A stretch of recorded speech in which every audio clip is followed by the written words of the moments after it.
Remittance যোদ্ধাদের হাত ধরে এগিয়ে যাচ্ছে লাল সবুজের বাংলাদেশ, যাদের পরিশ্রমে ঘুরে দাঁড়াচ্ছে বাংলাদেশের অর্থনীতি। সংযুক্ত আরব আমিরাতে সফরে গিয়ে সেই কথাই পুনর্ব্যক্ত করেন অন্তর্বর্তী সরকারের স্থানীয় সরকার এবং যুব ও ক্রীড়া উপদেষ্টা আসিফ মাহমুদ। রেমিটেন্স পাঠাচ্ছেন তাদের প্রতি বাংলাদেশ সরকার এবং বাংলাদেশের সকল মানুষের পক্ষ থেকে শ্রদ্ধা ও কৃতজ্ঞতা জানাই। আপনারা শুধু নিজ ক্ষেত্রে সফল হননি, বাংলাদেশের জন্য গৌরব এবং বাংলাদেশের অর্থনীতির একটি গুরুত্বপূর্ণ চালিকা শক্তি হিসেবে অবদান রেখেছেন। রেমিটেন্স পুরস্কার ও NRB-CIP রিসিপশন কালচার অনুষ্ঠানে শুক্রবার প্রধান অতিথি হিসেবে যোগ দেন আসিফ। বলেন, শেখ হাসিনা সরকারের নৃশংসতা বিশ্বের কাছে তুলে ধরে জুলাই গণ অভ্যুত্থানে সাহস জুগিয়েছেন প্রবাসীরা। যখন ইন্টারনেট বন্ধ ছিল, যখন এক বিভীষিকাময় সময় পার করছিল বাংলাদেশ, তখন প্রবাসে আপনারা প্রতিরোধ গড়ে তুলেছেন।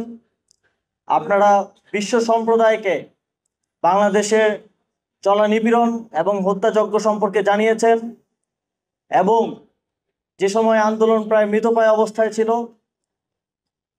আপনারা সেটিকে নতুন করে জাগিয়ে তুলতে আমাদের অনুপ্রেরণা দিয়েছেন, আমাদের সাথে থেকেছেন। সেজন্য আপনাদেরকে আবারও বিশেষ কৃতজ্ঞতা এবং ধন্যবাদ জানাই।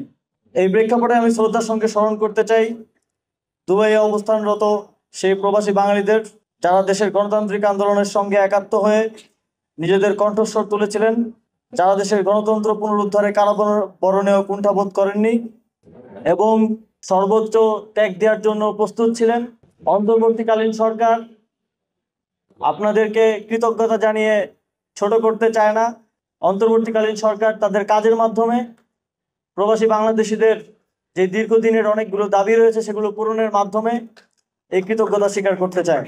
প্রবাসীদের জন্য পাসপোর্ট জটিলতা নিরসন ও ভোটাধিকার নিশ্চিতে অন্তর্বর্তী সরকার কাজ করে যাচ্ছে বলেও জানান তিনি। এদিকে প্রবাসীদের আইন মেনে চলার আহ্বান জানিয়ে ভাষাগত ও অন্যান্য কাজে দক্ষতা অর্জনের আহ্বান জানান আমিরাতে নিযুক্ত বাংলাদেশি রাষ্ট্রদূত।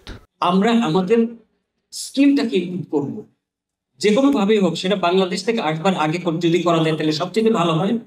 সেটার যদি সুযোগ কখনো হয়ে নাও হয়ে থাকে, যারা অলরেডি এখানে আছেন, আপনারা দয়া করে বিভিন্নভাবে আপনাদের স্কিল ইমপ্রুভ করার চেষ্টা করবেন। Particularly language is a very important factor. অনুষ্ঠানটি আয়োজন করে বাংলাদেশ কমিউনিটি আরব আমিরাত, দুবাইয়ের কনসাল জেনারেল রাশেদুজ্জামান ছাড়াও ছিলেন আরও অনেকে। অনুষ্ঠানে NRB-CIP-দের সম্মাননা ক্রেস্ট প্রদান করা হয়। নিউজ ডেস্ক, দেশ টিভি।